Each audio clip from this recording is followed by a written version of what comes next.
How to remove space in Excel cell. Make sure to watch this video until the end so you don't make any mistakes.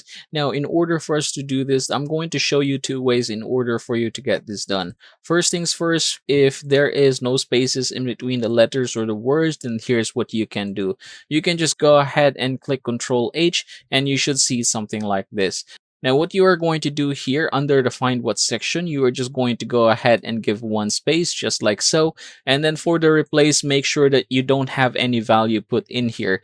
Basically, it is going to replace all of those spaces with nothing. So if we click Replace All, you can see that now it is done. So that's what we are going to do if there's no spaces. If there are, however, then it's going to be a different story. So say here, for example, we want to have like a space in between the names.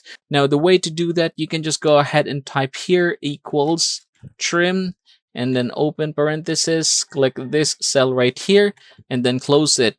Now, if you're going to do that, you can see that all of the spaces before and after the names have been deleted.